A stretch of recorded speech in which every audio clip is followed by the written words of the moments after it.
simpler form. So in this lecture series, we will be learning about the adult health nursing one topic which comes under the unit respiratory disorders. So when we need to know about the respiratory disorders, we need to know about the quick review of normal respiratory anatomy. So the system which covers the respiratory organs will be called as the respiratory system, and the normal anatomy will be starting off from the first organ, that is a nose. So we will see about the nose and its structure in this lecture series. So let's get into the topic. So to understand the abnormal respiratory function, we need to know the normal respiratory organs. So the pharynx, when it is about to come with the pharynx, is a muscular passageway which we have seen in the nose as a first organ, and coming on to the second organ will be the pharynx.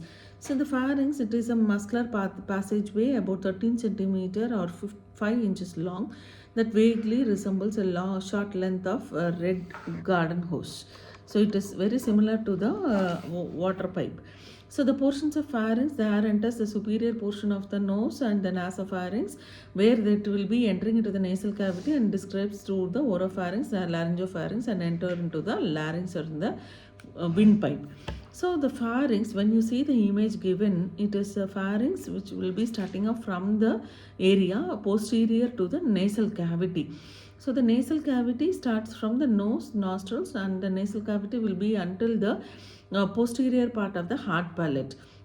So after that, we can see the soft tissue layer will be called as the pharynx. That is again divided into three types: nasopharynx, oropharynx, and then the laryngopharynx or hypopharynx. So the nasopharynx, which is the continuation of the nasal bone or the nasal cavity, that is called as a nasopharynx. The region which comes near the mouth, so that will be called as a oropharynx. And the last, which is follow with the larynx, is the following part beyond the soft tissue. So that is why it is called as laryngopharynx or hypopharynx. So the three areas are the pharyngeal regions. So we have a pharyngeal-tympanic tube which is being present. So the tympanic pharyngeal-lymphatic or the tympanic tube which will be draining the middle ear opening into the nasopharynx. So we have a pharyngeal-tympanic tube where the pharyngeal-tympanic tubes where the middle of the tympanic membrane will be, or the middle ear will open into the nasopharynx. That is the reason when the nasal drops is being instilled or the ear drops is being instilled, the taste will be felt in the pharyngeal region. So the pharyngeal tonsil, next one is the pharyngeal tonsil, often called as adenoid, and it is located high in the nasopharyngeal region. That is a pharyngeal tonsil. Next one is a palatine tonsil. The tonsils are in the oropharynx and at the end of the soft palate.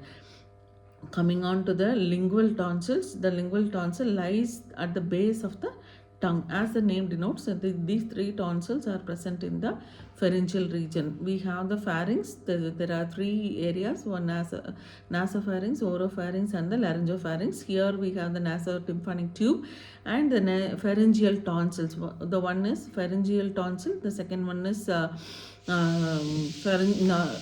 nasopharyngeal tonsil, palatine tonsil, and lingual tonsils. So until now we have seen about the tonsils, the three tonsils which are present in the pharynx. So we have seen about the pharynx, its importance, types, and the regions where it is getting connected to the middle ear, and also about the tonsils which is accompanying in the pharyngeal region. So until we meet in the next video, we will have a quick refresh of whatever we have seen: pharynx, pharyngeal tonsils, pharyngeal parts of the pharynx.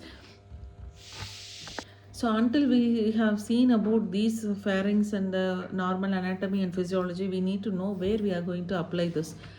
So the problems that may happen with the pharyngeal connection will be like there will be pharyngitis, or the person will be having increase in tonsils or the tonsillitis issues, and then there will be some issues other than that also. So we will see it in the next session.